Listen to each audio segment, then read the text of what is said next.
Seumpama biji sesawi yang ditaburkan di... Shalom saudara kasih Tuhan, selamat pagi kembali kita di dalam renungan pagi ini. Itu tentang tidak seharusnya kita miskin. Harapan saya selalu sudah diberkati Tuhan dan tetap setia di dalam Tuhan di akhir zaman ini. Saudara kasih Tuhan, kita telah belajar bahwa memang tidak seharusnya kita itu miskin.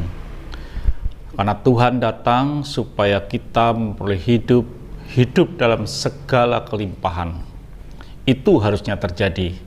Tapi kita telah belajar bahwa kemiskinan itu terjadi karena kita ini merasa memiliki hak utuh di dalam kehidupan ini, sehingga orang tidak bisa intervensi dalam hidup kita. Dan kita meniadakan akan tanda atau bukti kasih daripada Bapa di surga. Dan kita meninggalkan persekutuan dari sumber berkat, yaitu Tuhan, yang menyebabkan kita ini mengalami kemiskinan. Bahkan pada akhirnya dikatakan dalam kitab, kita ini hidup berfoya-foya dan memboroskan harta kita. Apa yang terjadi setelah kita ini mengalami atau memboroskan? Alkitab catat di dalam Lukas 15 ayat yang ke-14. Setelah dihabiskannya semuanya, timbullah bencana kelaparan di dalam negeri itu dan ia pun mulai melarat. Ternyata pemborosan dan hidup berfoya-foya itu menghabiskan seluruh harta kita. Jangan main-main dengan hidup boros atau gaya hidup yang menghabiskan uang atau berfoya-foya, hidup tanpa perhitungan dengan uang yang kita miliki. Dampaknya apa, saudara Tuhan?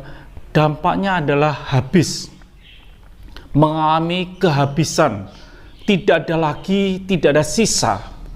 Dan disitulah terjadi yang disebut dengan kemelaratan, kelaparan, dan kita tidak bisa berbuat apa-apa. Jadi saudara kasih Tuhan, hidup kita ini mempunyai yang namanya waktu. Dan kalau kita tidak menggunakan waktu ini dengan baik, memboroskan waktu hidup kita dengan berfoya-foya, dengan memboroskan waktu kita dengan bersenang-senang, kita akan mengalami yang disebut dengan kehabisan waktu. Dan disitulah kita akan mengalami yang disebut dengan melarat, kemiskinan. Bisa kemiskinan secara rohani atau bahkan kemiskinan secara jasmani. Kita mengalami kemiskinan di dalam hidup ini karena kita tidak punya waktu lagi untuk mengejar sampai kita berkenan di hadapan Tuhan. Karena waktu kita habis. Jadi saudara kasih Tuhan, dalam hidup ini betapa pentingnya kita ini sungguh-sungguh melekat pada Tuhan, sungguh-sungguh tinggal dalam Tuhan, sungguh-sungguh mau diintervensi Tuhan, dan kita boleh hidup ditata, diatur sesuai dengan firman Tuhan. Sehingga kita tidak menjadi kehabisan, seperti halnya 5 orang gadis yang bodoh, dia kehabisan minyak. Dia tidak punya waktu lagi untuk memperbarui dan menikmati yang disebut dengan perjamuan kudus atau perjamuan pesta anak domba. Setiap kita hari ini masih punya waktu. Saudara masih ada waktu yang sudah miliki. Gunakanlah sebaik mungkin. Tidak untuk berfoya-foya. Hiduplah dengan cermat. Hiduplah dengan baik. Supaya saudara menikmati sesuatu yang baik datang dari Tuhan. Jadi, kemiskinan bisa terjadi karena kita kehabisan apa yang kita miliki. Kita bisa kehabisan tenaga kita. Kita bisa kehabisan waktu kita karena kita gunakan dengan seenaknya. Hari ini ketika saudara masih mempunyai umur yang cukup panjang rasanya, karena saudara masih berusia muda, perbaikilah gaya hidupmu supaya engkau tidak menjadi melarat. Bagi kita yang hari ini masih ada sisa, gunakanlah semaksimal mungkin supaya kita tidak menjadi melarat dan miskin dan lapar. Itu yang saya sampaikan. Tetaplah di dalam Tuhan dalam hidup ini. Gunakan waktu sebaik mungkin. Jangan sampai habis dan kehabisan waktu. Tuhan memberkati dan kita tetap semangat di dalam Tuhan dan sungguh-sungguh di dalam Tuhan.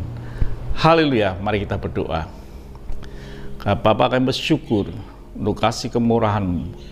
Kami boleh menikmati hidup ini. Biarlah kami boleh menggunakan hidup ini supaya kami tidak kehabisan waktu, sehingga kami tidak punya kesempatan lagi dan kami menjadi melarat dan miskin dan lapar.